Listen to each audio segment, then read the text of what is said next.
Le président des 35 organisations de la société civile ivoirienne dénommée PECSI, M. Ibrahim Yaoremi, a conduit une forte délégation ce jeudi 21 octobre 2021 au siège du mouvement des forces d'avenir MFA. Les échanges entre la société civile et le président du MFA, le ministre Anaki Kobenan Innocent, ont porté sur la situation sociopolitique, plus particulièrement sur une éventuelle modification de la Constitution et la réconciliation nationale qui se trouve aujourd'hui au point mort.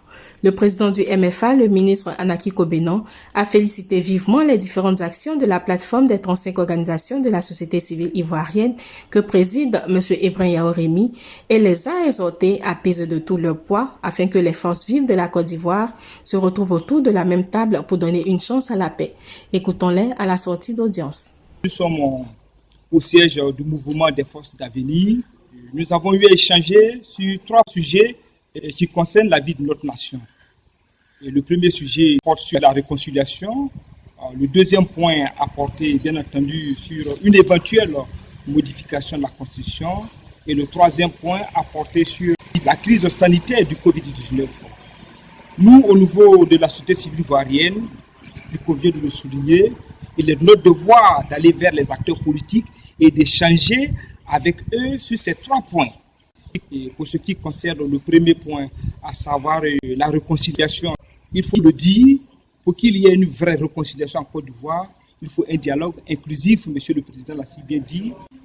Depuis 2010, il y a encore certains de nos frères qui croupissent dans les prisons, il y a encore certains de nos frères et sœurs qui sont encore en exil. Donc le problème de la réconciliation, nous en tant que société civile, nous prenons ça à bras le corps et surtout interpeller le gouvernement ivoirien afin que le chef de l'État puisse donner une chance à cette réconciliation nationale. Et le deuxième point qui est très important, qui porte sur une éventuelle modification de la Constitution, vous savez, nous en tant que société civile, ce qui est très important pour nous, c'est la situation que vivent nos concitoyens. Or, comme vous le savez, aujourd'hui, la situation sociale est désastreuse.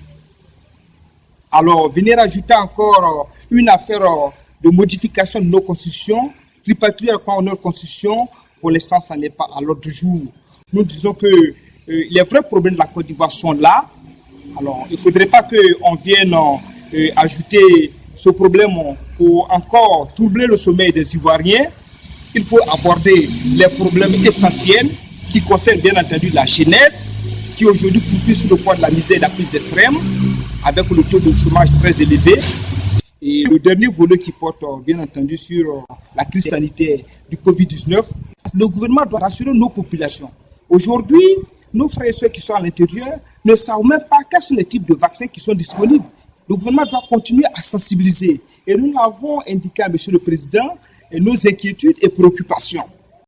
Nous avons eu, lors de cet entretien, lors de cette séance de travail, à diviser de 3 points qui sont très importants pour la PECSI, mais aussi importants pour le MFA et pour toute la Côte d'Ivoire, à savoir tout d'abord cette espèce de rumeur qui court depuis un moment quant à une éventuelle révision de la Constitution qui ferait que le plafond de l'âge pour être candidat à la présidentielle serait ramené à 75 ans.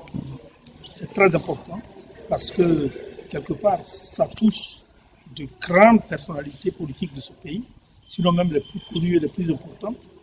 Le second point, ça a été le problème médical du moment, à savoir la Covid-19, avec tout ce qu'il y a comme questionnement légitime autour des vaccins qui sont proposés et qui nous arrivent de par l'OMS ou par des pays amis. Il y a quand même quelque part, et le président Ibrahim Sola a raison, un certain nombre de précautions à observer. Et on doit appuyer cette résolution, cette initiative. Et le dernier point, le plus important pour nous, ça a été celui de la réconciliation, pour lequel nos points de vue s'accordent de manière totale, et où nous nous accordons pour dire qu'il faut qu'on parle au chef de l'État, au président Alassane Ouattara, pour lui dire qu'il convoque ces États généraux où toutes les parties vont se retrouver sans exclusive pour qu'on commence à discuter de ce que doit être fait de la manière dont doit être faite la Côte d'Ivoire de demain. C'est un chantier qui vaut mieux commencer dès maintenant, parce que cela prendra au moins 1 an à 18 mois. Donc, nous avons déjà nous, à inviter le chef de l'État à le faire. Lui, il le fait aussi de son côté. Et toutes les voies publiques en Côte d'Ivoire doivent s'accorder pour insister, pour que le président Ouattara finisse par agréer cela, accepter cela.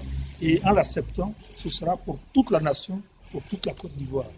Ça a été donc pour nous un bel échange et nous nous quittons en les félicitant et en leur demandant de continuer sans arrêt, sans cesse, ce travail avec leur bâton de pèlerin.